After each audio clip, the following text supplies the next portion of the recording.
శివాజీ మహారాజ్ కి జై. నాకు ఈ అవకాశం ఇచ్చినందుకు చాలా చాలా ధన్యవాదాలు. మా గురుగారు గురుగారు ఇంకా దేవేశ్వర్ గారు మేమందరూ కలిసి ఈ రెండు ఆర్గనైజేషన్స్ స్థాపన చేశాం అన్నమాట. మొదటి ఆర్గనైజేషన్ శ్రీ ఛత్రపతి శివాజీ మహారాజ్ ఫౌండేషన్. ఈ ఫౌండేషన్ ద్వారా శ్రీ ఛత్రపతి శివాజీ మహారాజ్ గురించి ఇంటింటికి ఇన్ఫర్మేషన్ అందాలని, శివాజీ మహారాజ్ గురించి అందరు తెలుసుకోవాలి అని,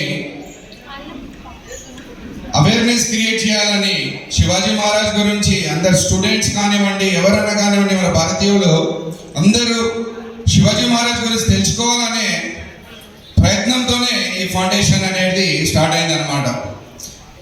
దీనికి ఇంకొక రీజన్ ఉందన్నమాట.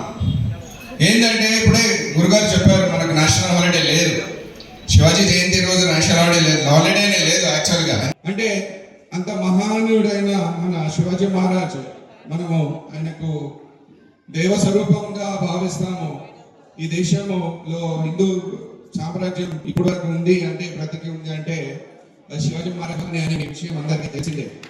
అదే స్ఫూర్తితో ఇంకొక ఆర్గనైజేషన్ మేము స్టార్ట్ చేసాము, గ్లోబల్ హిందూ ఫెడరేషన్. దాని గురించి మేము ఒక యాప్ క్రియేట్ చేసాము. మీకు అందరూ తెలిసింది అమెజాన్ అనే యాప్ తెలుసు, అందరికీ తెలుసు. మీకు ఏమైనా కావాలంటే ఆర్డర్ చేస్తారు, ఇంటికి వచ్చేస్తుంది. అదే విధంగా ఒక యాప్, మొబైల్ యాప్ మేము స్టార్ట్ చేసాము.